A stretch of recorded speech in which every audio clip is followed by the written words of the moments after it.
Bismillahirrahmanirrahim. Assalamualaikum warahmatullahi wabarakatuh.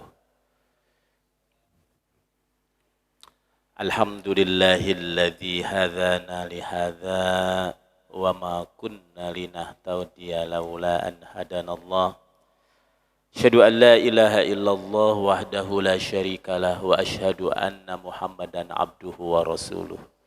Allahumma salli wa sallim wa barik ala nabiyyina Muhammadin wa ala alihi wa sahbihi ajmain. Hadirin dan hadirat Bapak Ibu jamaah salat subuh rahimakumullah. Tema kajian kita di pagi hari ini, kita memasuki pembahasan fi bayani zikril maut, tentang penjelasan seputar keutamaan mengingat kematian.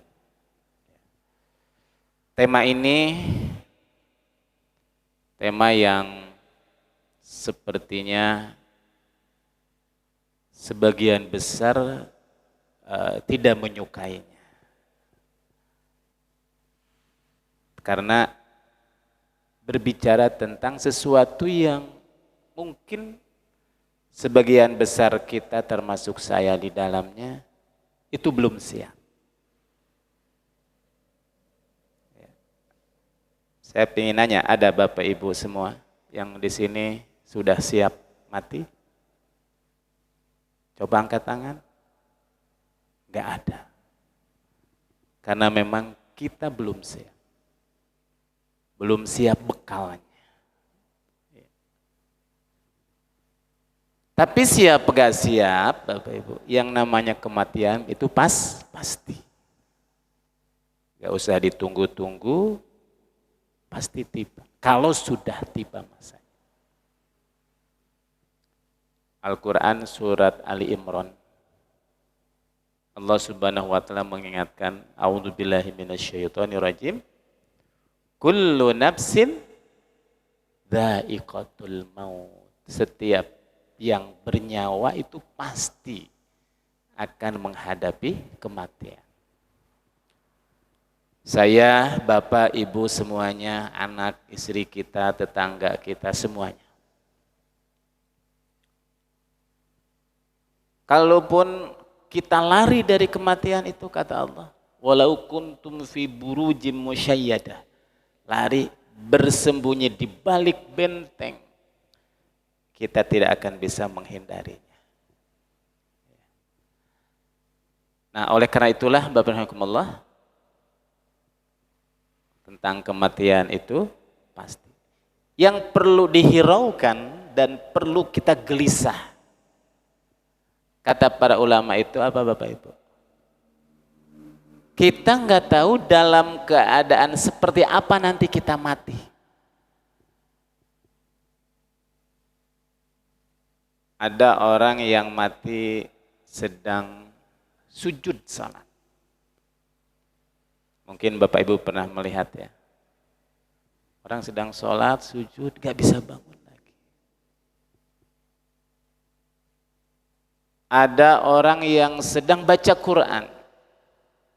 Saya lihat di YouTube ada rekaman orang sedang baca Quran, Bapak Ibu. Pas yang dibacanya juga surat tentang kematian. Al-Mulk. Surat Tabarok. Alladzi khalaqal mauta wal hayata liyabluwakum ayyukum ahsanu amala. Dialah Allah yang telah menciptakan al-maut wal hayat, kematian dan kehidupan. Itu orang ketika baca itu lemes, tersungkur, mati. Ada lagi orang mati sedang khutbah Jumat. Khotib sedang khutbah, pesannya apa? Pesannya juga tentang kematian. Mengajak kepada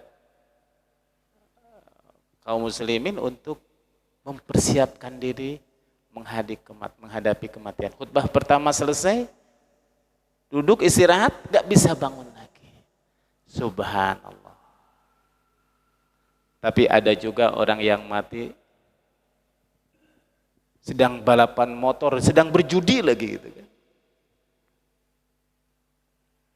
Ada lagi orang yang mati sedang main karaokean, Bapak Ibu. Sedang joget-joget. Mati. Nah, kira-kira Bapak Ibu nanti pinginnya kalau meninggal dunia itu sedang apa, Pak? Sedang sujud?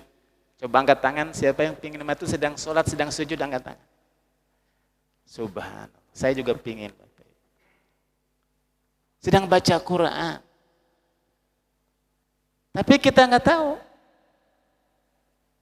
Kalau mati pasti, tapi sedang apa kita mati kita nggak tahu. Dalam surat Luqman itu apa? Wa ma tadri bi ayyi ardhin tamut wa ma tadri madza taksibu ghadan. Kita mati di negeri mana dan kita sedang dalam keadaan apa kita nggak tahu. Dan ini yang harus kita risaukan Bapak Ibu. Yang harus kita gelisah, khawatir, takut. Takut apa? Takut kita mati tidak dalam keadaan sedang husnul khotimah. Kenapa? Karena Bapak Ibu, kehidupan kita dimulai dan ditentukan di saat kita meninggal dunia. Kehidupan kita sesungguhnya dimulai dari situ. Dan bagaimana kita nanti kehidupan kita setelah meninggal dunia itu ditentukan dari dua pintu ini. Pintu mana kita mau milih? Kata Nabi nanti kullu abdin yub'atsu ala ma mata alaihi. Setiap orang nanti akan dibangkitkan oleh Allah setelah kita meninggal dunia, dan nasib kita setelah kita dibangkitkan itu tergantung sedang apa dan bagaimana ketika dia meninggal dunia itu. Karena pintu kehidupan akhirat itu mulainya di mana, Pak? Dari mati. Itu pintunya. Kita sekarang itu belum ada di kehidupan akhirat, betul? Dan belum memasuki kehidupan sesungguhnya. Kalau hidup sekarang itu, kata Allah itu cuma bermain-main saja, bersenda gurau, Bapak Ibu.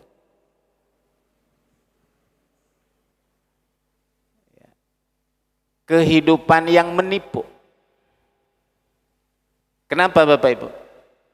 Karena kalau kehidupan dunia itu, berapapun lamanya kita tinggal di dunia, kan ada finishnya, betul?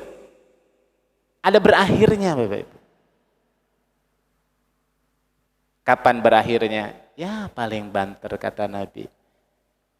Itu kisaran 60 sampai 70 lah gitu. Udah selesai.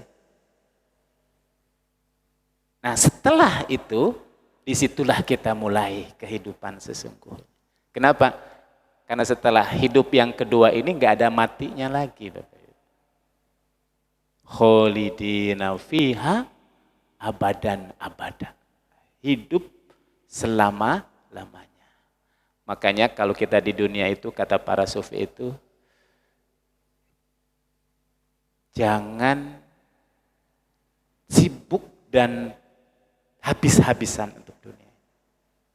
Kun abiris sabil. Jadilah kalian di dunia itu ibarat orang yang nyebrang jalanan, Bapak Ibu. Bapak Ibu mau nyebrang, di samping kanan kiri motor, mobil lalu lalang. Jalan. Kira-kira jalannya santai atau cepat-cepat saja, cuma lewat saja. Atau Bapak Ibu istirahat dulu di tengah jalan. Kan enggak gitu Pak ya? Lewat saja cepat. Nah begitulah dunia, kata para sufi mengatakan.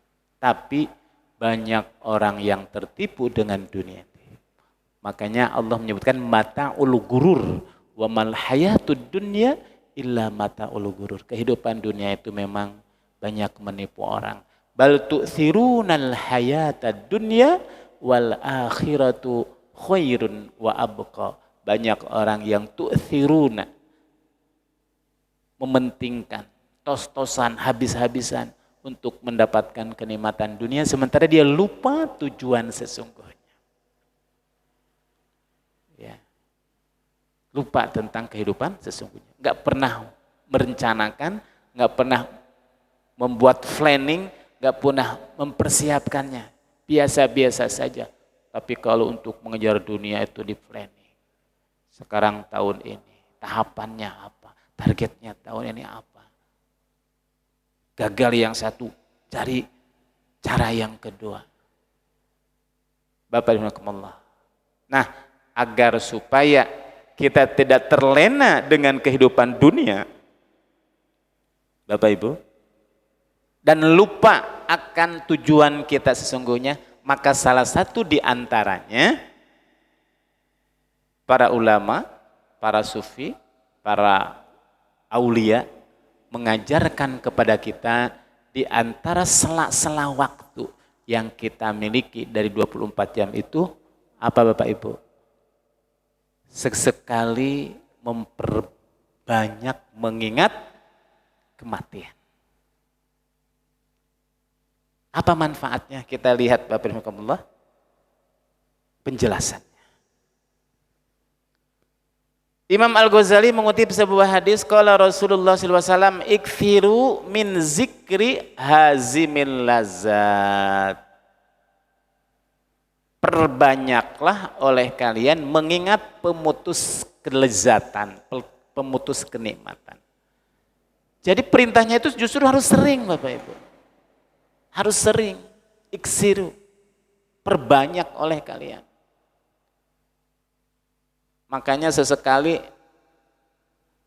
diagendakan ziarah kubur. Jadi ziarah kubur itu kenapa disunnahkan? Kenapa Nabi memerintahkan? Pesan penting hikmah di balik ziaratul kubur itu apa? Mengingat kematian. Bukan mencari jimat, bukan mencari barokah.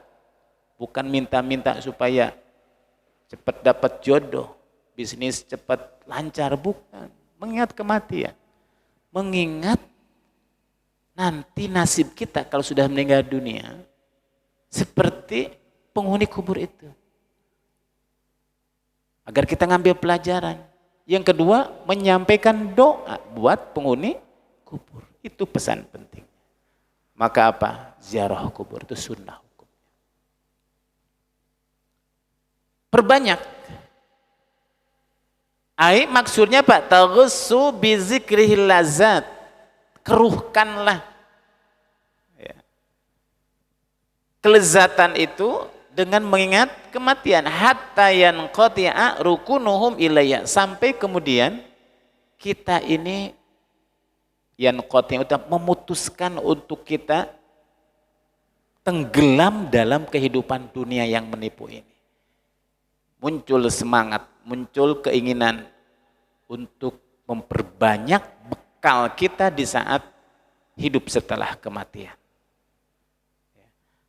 Fataqallabu 'alallahi, maka kemudian fokus ya, mempersiapkan diri untuk menyiapkan bekal perjumpaan kita dengan Allah Subhanahu wa taala nanti di saat kita berada di padang mahsyar. Ketika kita berada di pengadilan yang seadil-adilnya, di saat nanti kita akan diminta pertanggungjawaban dan di saat Allah akan bukakan seluruh rekam jejak kita untuk kita mengakui semua yang kita lakukan di dunia ini.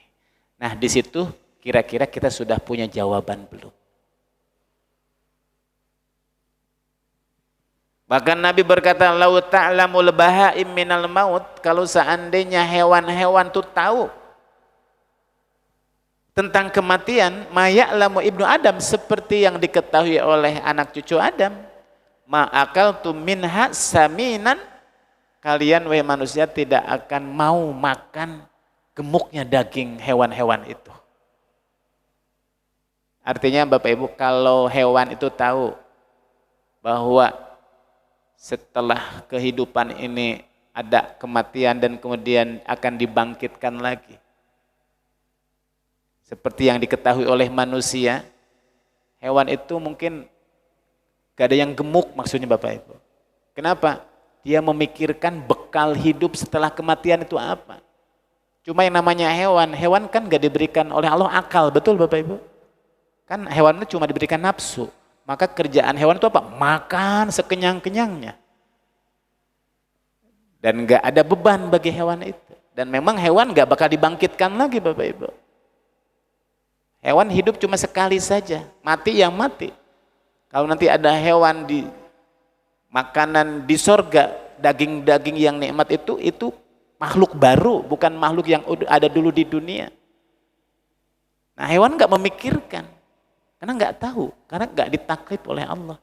Nah manusia itu beda dengan hewan.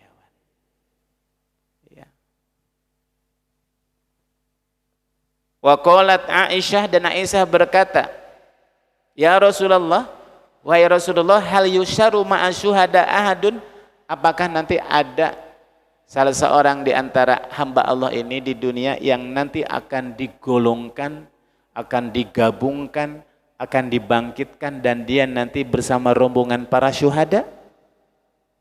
Qala, maka Rasulullah mengatakan, na'am, ada. Siapa mereka? Man yadhkurul mauta fil yaumi wal lailati ishruna marrah. Orang yang selalu di dunia itu mengingat kematian sehari semalam itu sebanyak berapa Bapak Ibu? 20 kali. Ada Bapak Ibu yang selalu mengingat kematian tiap hari 20 kali Pak? Gak ada.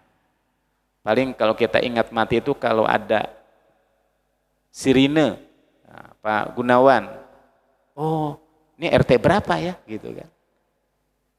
Paling itu saja ingat kematian, betul Pak?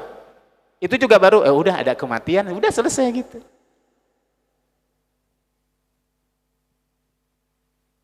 Bapak Allah, kalau kita nanti lihat beberapa penjelasan dalam kitab ini, subhanallah, dulu generasi salafus saleh itu ada seorang ulama, bahkan beliau seorang khalifah yang bernama Umar bin Abdul Aziz.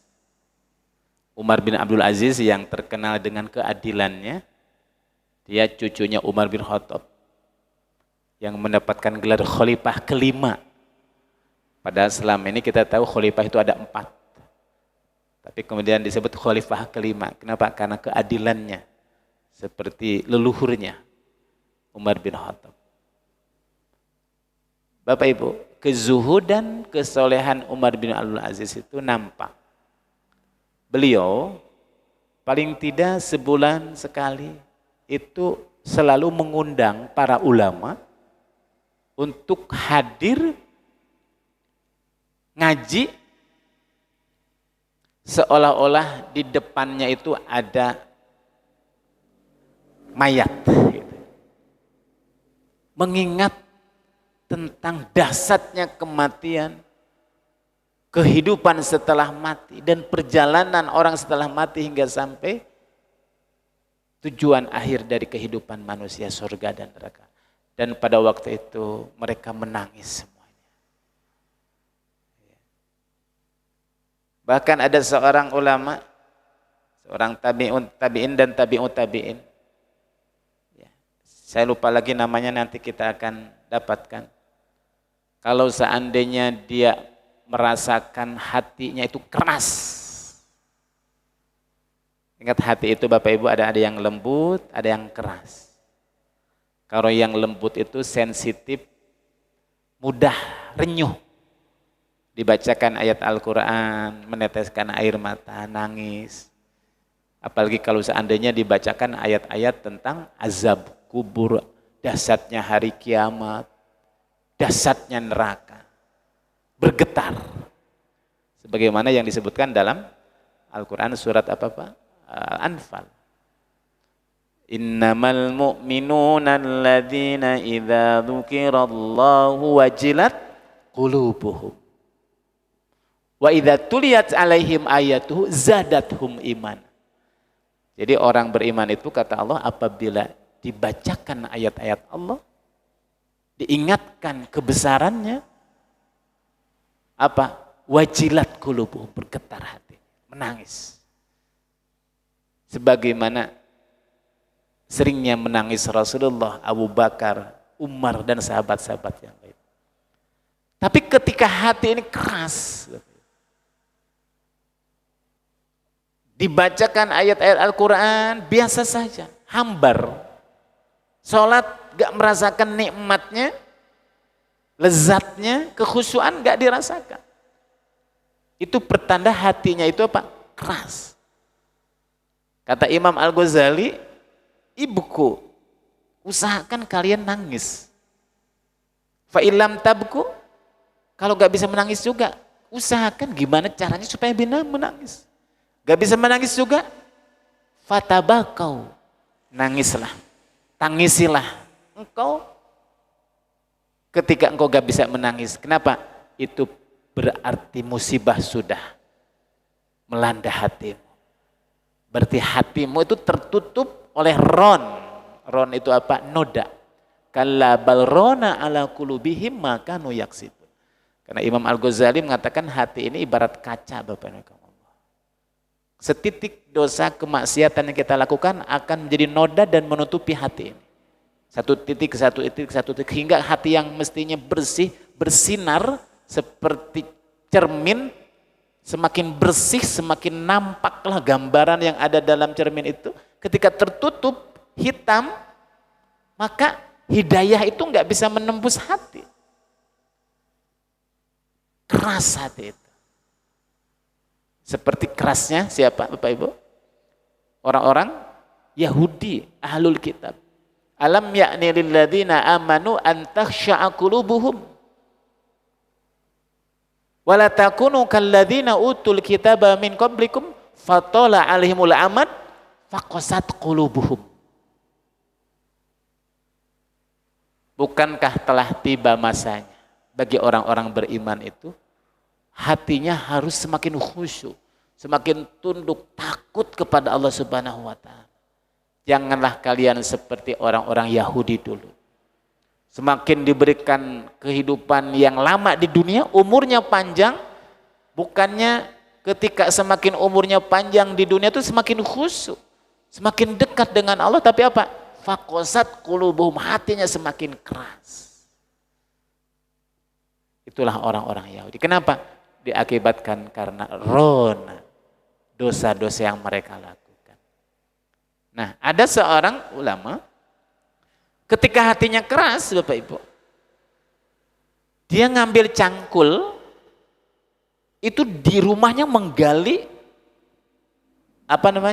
lobang, liang lahat 2 meter kali 1 meter. Setelah itu Bapak Ibu, dia tidur di kuburan itu. Dia membayangkan seolah-olah nanti saya ketika kematian sudah datang seperti ini. Yang sebelumnya kita tinggal di rumah yang megah, mewah, harganya bisa jadi miliaran. Cuma 2 kali 1 meter ini, gelap, pengap, sendiri, gak ada yang menemani pada waktu itu.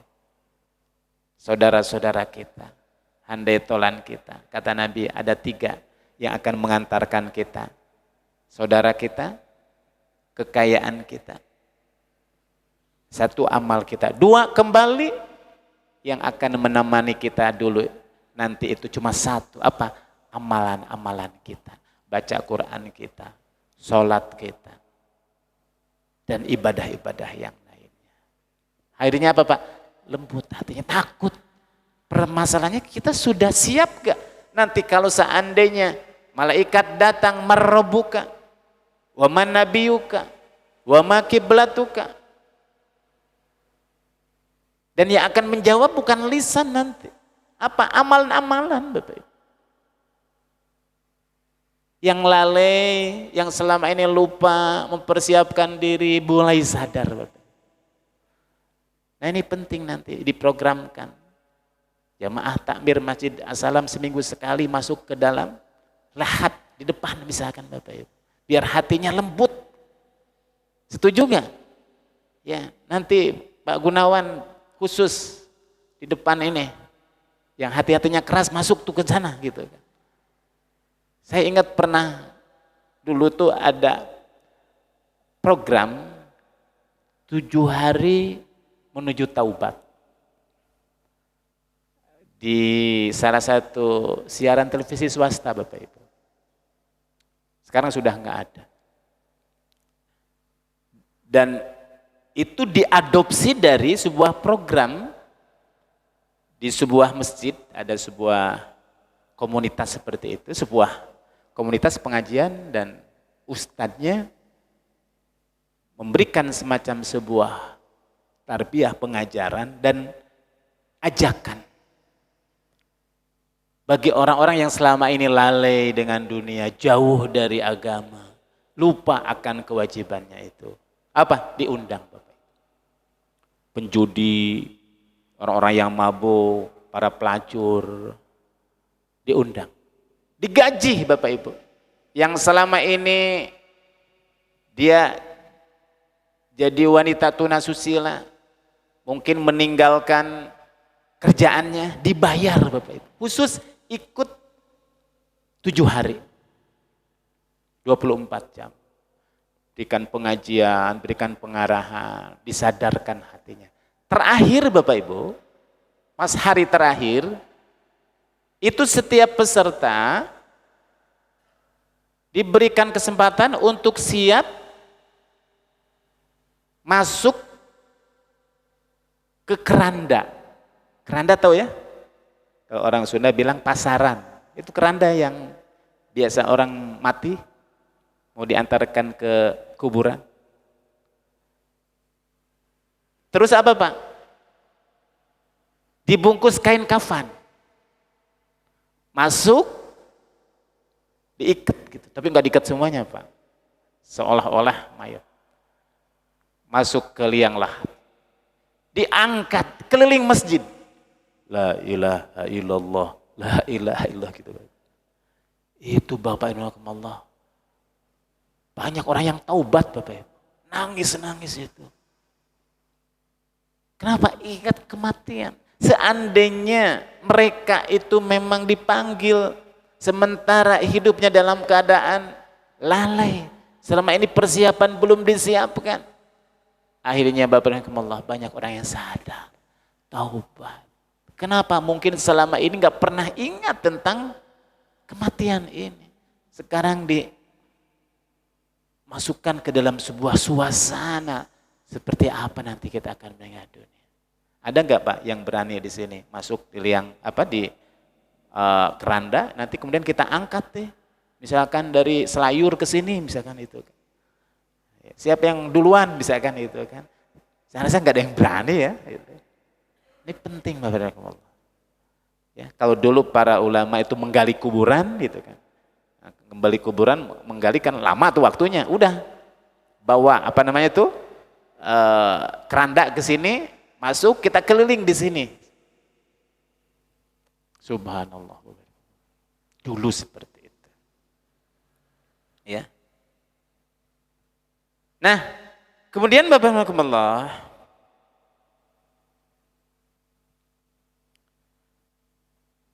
berapa tadi? Mengingat kematian fil yaumi wal lailah isyruna marrah, 20 kali. 20 kali. Tapi sepertinya kalau kita mengingat kematian terlalu banyak mungkin juga gak semangat nyari kerja, Pak. Ya. Pak Gunawan itu kok belum buka-buka itu bengkel udah jam 9.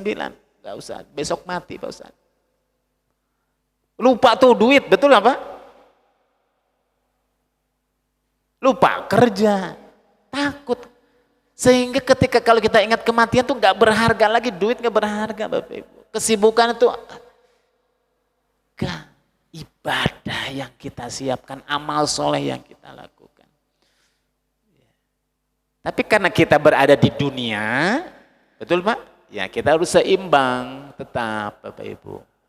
Kerja harus semangat, nyari uang harus semangat selama itu sebagai batu loncatan, sarana, silakan kata Nabi juga. Kita diperintahkan untuk berjualan, bekerja. Asalkan kerja kita, jualan kita itu sebagai jalan untuk mendapatkan kebahagiaan akhirat. Kerja silakan kerja, asalkan jujur, profesional, niatkan bahwa kerja itu sebagai ibadah, dapat pahala juga. Yang jadi masalah banyak orang yang kerja nyari duit hanya untuk dunia saja. Yang penting saya dapat, masalah halal haram belakangan.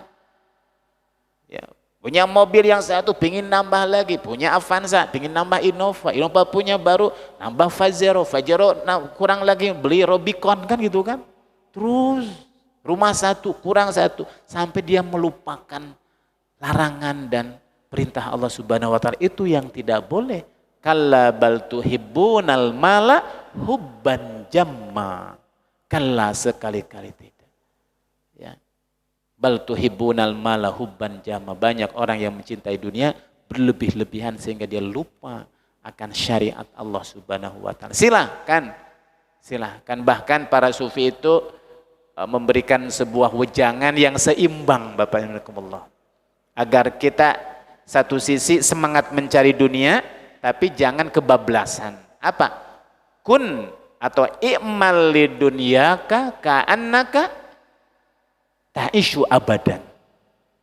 Wa'mal li akhiratika ka'annaka tamutu ghadan. Kalau kita ingin punya semangat etos kerja, semangat nyari duit, i'mal lidunyaka, kerjalah untuk urusan duniamu, ka'annaka ta'ishu abadan, seolah-olah engkau akan hidup selama-lamanya di dunia.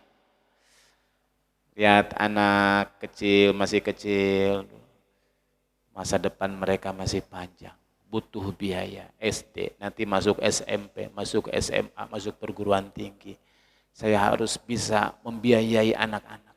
Sementara umur sekarang sudah sekian puluh tahun, tapi merasa umur kita masih panjang, tetap semangat, betul nggak Pak? Silahkan. Seolah-olah hidup kita selama-lamanya. Nikmati dunia, semangat untuk mengejar dunia. Itu untuk urusan masalah dunia. Tapi kan ada kehidupan baru, kehidupan lain, kehidupan akhirat. Kita juga harus semangat untuk mempersiapkan bekalnya. Gimana caranya? Wa'mal li akhiratika ka'annaka tamutu ghadan. Beramalah untuk akhiratmu seolah-olah besok mati. Jangan dibalik, untuk mengejar dunia seolah-olah besok mati, untuk mengejar akhirat seolah-olah akan hidup selama-lamanya. Nanti kerja enggak semangat, beribadah juga apalagi. Harus seimbang Bapak Ibu. Harus seimbang. Wabtagi fima ataqallahu darul akhirah wala tansa nasibaka minad dunya. Kata Allah kan gitu. Silahkan engkau kejar, silahkan engkau raih tentang tujuan sesungguhnya hidupmu, akhirat. Tapi wala tansa, jangan melupakan nasibaka minad dunya, kehidupan dunia. Ya, cuma hanya sekedarnya saja. Kenapa sih kita dianjurkan untuk memperbanyak kematian? Wa innama sababu hazil fadilah kulluha, karena sebab keutamaannya adalah, kenapa Pak? Anna zikral mauti, lihat, sesungguhnya mengingat kematian, yujabut tajafi andaril gurur wa yataqadi al-istidad li yaumil akhirah.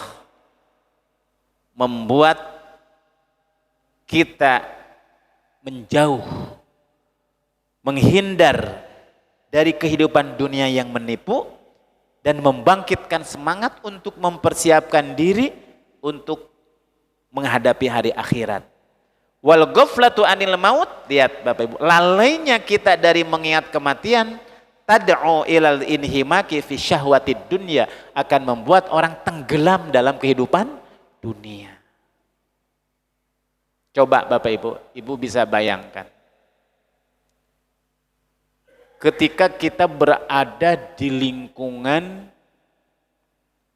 yang gemerlap dengan dunia. Hidup di tengah-tengah bangunan yang megah, gemerlap. Saya rasa lupa tuh, akhirat itu lupa Bapak Ibu. Kematian itu lupa.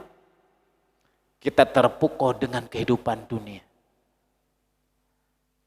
Ya, saya sih belum pernah tempat yang paling gemerlap di mana ya misalkan. Cuma mungkin ya, kadang juga itu bukan kontroversi ya, itu di Mekah itu Bapak Ibu. Kita datang ke Mekah itu kan untuk menuju Allah Subhanahu wa Ta'ala. Mendekat kepada Allah Subhanahu wa Ta'ala, membuat kita khusyuk. Apalagi kalau kita datang sholat di Baitullah Haram. Di depan kita Ka'bah, 1 meter jarak. Kita yang selama ini sekarang sholat menghadap kiblat jauh, betul Pak? Bapak Ibu datang ke sana, tawaf sekitar Ka'bah, itu beda rasanya. Apalagi kalau Bapak Ibu mendekapkan dada kita di multazam, nangis kita. Yang tadinya banyak orang yang datang ke sana tuh pingin minta, sudah dipersiapkan, di situ nggak bisa minta Bapak Ibu. Ya, nggak sempet minta, lupa apa yang kita minta, yang ada apa? Nangis karena banyaknya dosa. Didekapnya kan disunahkan kita mendekap multazam itu. Apalagi pas mencium Hajarul Aswad, mutar, subhanallah, rasanya syahdu. Kalau Nabi mengatakan bahwa keimanan itu ya ibarat apa Bapak Ibu? Ibarat ular. Ular yang keluar dari kandangnya, maka dia akan kembali ke kandangnya itu. Keimanan juga sama. Tempat munculnya keimanan itu di situ. Khusyuk. Tapi kalau ibu bapak keluar dari Masjidil Haram, masuk ke Zamzam Tower misalkan itu, Tower Zamzam, gedung tinggi, gemerlapnya dunia, barang-barang yang mahal-mahal, yang branded makanan, lampu-lampu, lupa tuh apa? Ka'bah tuh lupa Bapak Ibu. Ya. Habis munajat masuk ke sana, lupa tuh Ka'bah tuh kan Bapak Ibu.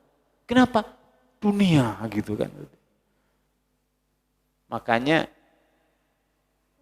kalau kita ke sana jangan lama-lama di Zamzam Tower tuh nggak salah. Lupa kita gitu kan. Lupa dunia, lupa akhirat gitu, seperti itu. Ya. Seperti itu Bapak dan Ibu. Lain kalau Bapak Ibu berada di kuburan. Kan kalau kita takziah, Nabi itu mengajarkan kalau kita takziah itu ketika kita datang sholat kan dapat 1 kirot Pak ya. Nah, jangan sholat saja, dianjurkan tuh kalau punya waktu itu kita mengantarkan sampai ke liang lahat. Kita menyaksikan mayat dimasukkan ke liang lahat, nangis kita. Ya, apalagi kalau kita ikut menguburkannya, ikut memasukkannya. Lembut hati kita. Lain sama kalau Bapak Ibu masuk ICU. Pernah masuk ICU Bapak Ibu? Melihat orang yang sudah koma. Sering-sering. Atau masuk ke kamar jenazah. Atau jangankan masuk kamar jenazah, berada di lingkungan, di tengah orang-orang sakit itu beda rasanya. Betul Pak? Ada orang yang sakit sudah berapa lama di sini? Sekian bulan, kurus kering, gak bisa bernapas. Ada yang lagi, waduh macam-macam penyakit tuh. Kita muncul rasa syukur, ternyata ya Allah, nikmat sehat itu sangat mahal. muncul rasa syukur. Betul nggak Pak? Ada orang yang sedang sakaratul maut terkapar-kapar. Itu penting. Walaupun di sebagian tempat, di tempat-tempat kuburan juga, ya kadang kita mau ziarah kubur bukannya ingat kematian. Kenapa? Karena di sekitar makam banyak orang yang pacaran kan itu. Jadi nggak ingat mati kan kalau gitu kan itu. Di tempat-tempat kuburan tertentu Bapak Ibu. Nah, makanya Nabi mengajarkan apa? Kita disunahkan untuk ziarah kubur. Kuntu nahaitukum an ziyaratil kubur. Aku memang pernah melarang kalian untuk ziarah kubur. Dulu. Karena khawatir kalau seandainya kalian ziarah kubur itu membuat akidah kalian tercemar. Banyak orang ke ziarah kubur mengkultuskan penghuni kuburannya, kemudian apa? Disembah-sembah, diminta-minta. Tapi sekarang kata Rasulullah, falaan, silahkan berziarah kuburlah. Kenapa? Karena dengan ziarah kubur talinul qulub, akan melembutkan hati. Ya. Oleh karena itulah kemudian Nabi berkata, tuhfatul mu'min al-maut, hadiahnya orang beriman adalah kematian. Kenapa? Wa inna maqala hadza an li anna dunya sijnul mu'min. Karena bagi seorang mukmin itu dunia itu kan sijnun, itu penjara. Kalau orang yang taat kepada syariat di dunia itu banyak keinginan nafsunya itu terkekang. Betul Bapak Ibu? Kenapa?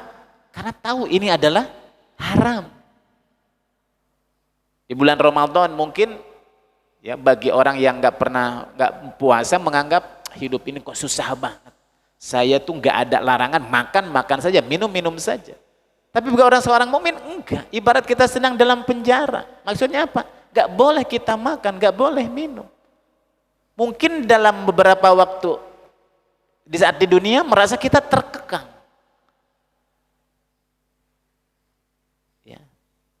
Tapi ketika kita sudah mati, berarti istirahatlah. Apa Pak? Larangan-larangan sudah selesai, perintah juga sudah selesai, ditutup penjaranya. Dan nanti akan kita menikmatinya setelah kita masa kematian itu. Idla yazalu fiha fi ana'in fi maqasati nafsihi wa riyadati sahwatihi.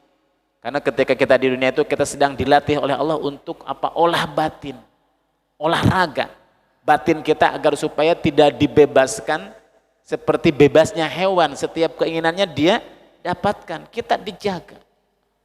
Tidak semua keinginan nafsu kita harus terpenuhi. Kenapa? Karena dibatasi oleh Allah dengan syariatnya. Belum lagi apa? Harus melewati tantangan yang datang dari luar, setan menggoda kita mujahadah, kita lawan. Ya. Nah, ketika kita sudah meninggal dunia, berarti apa? Kita istirahat. Hadiah, ya, dari Allah Subhanahu wa Ta'ala. Dan Nabi berkata, al mautu kafaratun likulli muslimin. Kematian adalah kafarat bagi setiap muslim. Ya. Kenapa barakallahu kafarat? Ya, untuk mengakhiri peluang-peluang kita dari berbuat dosa dan kemaksiatan. Ya. Kafarat. Terakhir Bapak Ibu rahimakumullah, Rasulullah Shallallahu Alaihi Wasallam suatu ketika lewat. Marra Rasulullah sallallahu alaihi wasallam bi majlisin qad ista'la fihi dhuhaq. Rasulullah melewati suatu majelis di mana di situ orang-orang yang duduk-duduk di majelis itu tertawa terbahak-bahak. Faqala, maka Nabi berkata, syubbu majlisakum bidzikri makhadaril ladzat. Isilah oleh kalian majelis kalian dengan mengingat yang akan mengeruhkan kenikmatan. Qalu, Mereka berkata, wa ma maqdaril lazat? Apa ya Rasulullah yang akan mengeruhkan kenikmatan dunia itu? Qala, maka Rasulullah berkata, al mautu, maut. Ya. Udhkuru al maut. Perbanyaklah oleh kalian mengingat kematian. Walladzi nafsi biyadih, karena demi Allah, lau ta'lamuna ma'a'lam, kalau seandainya kalian mengetahui apa yang aku ketahui, nasib kalau orang sudah meninggal dunia, la dhahaktum qalilan wal bakaitum katsira.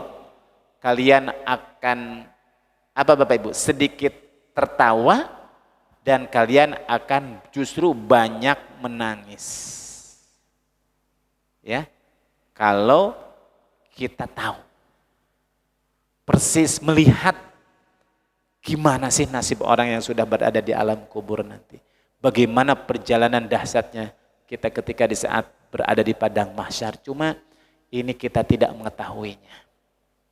Ini sesuatu yang gaib. Hanya saja Rasulullah telah memberikan kabar kepada kita bagaimana dahsyatnya kehidupan setelah kita mati. Dan nanti Rasulullah mengingatkan kepada kita dahsyatnya, beratnya beban sakaratul maut. Nah, semakin kita mengingat, semakin kita mentadaburi dahsyatnya ketika seorang di detik-detik terakhir, di saat kita sakaratul maut dan kehidupan setelah kehidupan kematian, maka ini akan membuat hati kita lembut. Nah, bagaimana Bapak Ibu tentang dahsyatnya itu, insya Allah kita akan lanjutkan pada pembahasan berikutnya. Jadi tema kita sekarang masih bicara tentang pentingnya, manfaatnya mengingat kematian. Nah, berikutnya nanti akan kita bahas apa? Beratnya beban orang di saat detik-detik terakhir, di saat orang akan meninggal dunia. Dan kehidupan setelahnya. Ini menjadi penting agar supaya kita mempersiapkan diri menghadapinya. Tanda-tanda husnul khotimah itu apa? Kemudian tanda-tanda su'ul khotimah seperti apa? Nanti akan kita bahas pada pembahasan berikutnya. Bapak Ibu rahimakumullah, demikian sementara yang kita bahas pada kesempatan pagi hari ini. Ya, mudah-mudahan bermanfaat. Yang benar dari Allah dan Rasulnya, yang salah dari kehilapan saya pribadi. Wallahul muwaffiq ila aqwamit thoriq wa nasrum minallahi wa fathun qarib. Wassalamualaikum warahmatullahi wabarakatuh.